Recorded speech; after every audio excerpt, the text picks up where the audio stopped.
From Washington, this is VOA News.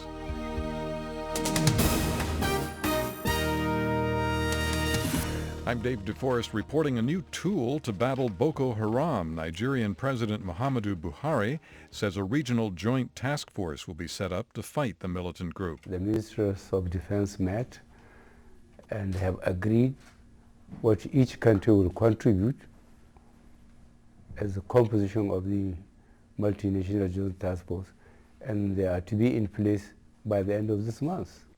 Mr. Buhari says Nigeria will lead the new task force and that troops from several Nigerian neighboring states could be deployed against the militants. Mr. Buhari is in the middle of a 4-day visit to Washington. Burundians voted in a presidential election Tuesday, highlighted by President Pierre Nkurunziza's bid to win a third term and an opposition boycott. Critics said Mr. Nkurunziza should not be allowed to serve a third term. VOA's Central Africa Service reported the capital, Bujumbura, was calmed during voting hours Tuesday and that the turnout was very low. Pre-election gunfire and explosions left at least 2 people dead in the capital. U.S. Defense Secretary Ash Carter met Tuesday in Israel with Prime Minister Benjamin Netanyahu. The talks come a week after the finalization of an Iran nuclear agreement that Mr. Netanyahu opposes. U.S. President Barack Obama demanded Tuesday that Iran release 3 Americans it is holding and help find a 4th believed to be in the country. Mr. Obama told a Veterans of Foreign Wars convention in Pittsburgh that the U.S. will not relent until Americans unjustly detained in Iran are allowed to come home.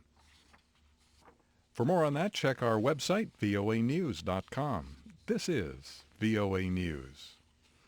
U.S. Secretary of State John Kerry says implementing the international nuclear agreement with Iran will make the world safer, improve the standard of living for Iranians, and potentially open up opportunities between the United States and Iran. I hope that we will succeed in persuading people why this agreement actually prevents conflict, provides for security for the region, and will prevent the acquisition of a nuclear weapon.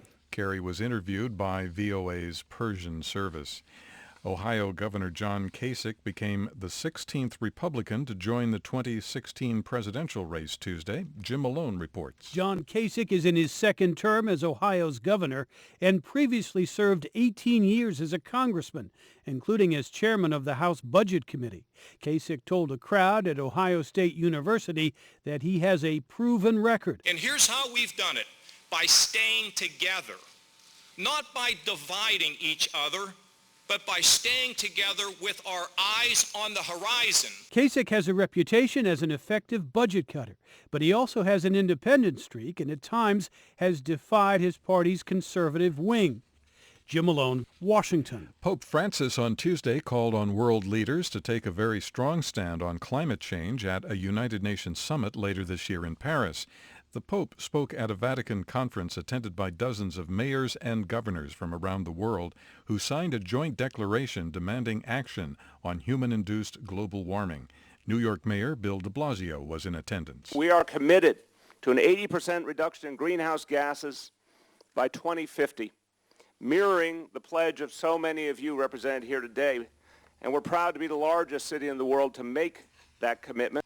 The declaration states the Paris summit in December may be the last effective opportunity for world leaders to negotiate meaningful environmental policy.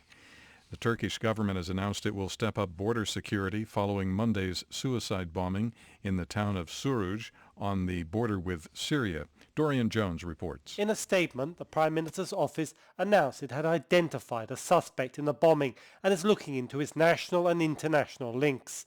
The attack killed 32 people, mainly youths, who were preparing to take part in relief efforts in the nearby Syrian Kurdish town of Kobani. The government has described the attack as the first on Turkish soil by the Islamic State group and pledged to tighten the border with Syria. Turkey is now bracing itself for the prospect of further attacks. Dorian Jones, Istanbul. Stock indexes down on Wall Street today. From the VOA News Center in Washington, I'm David Forrest. That's the latest world news from VOA.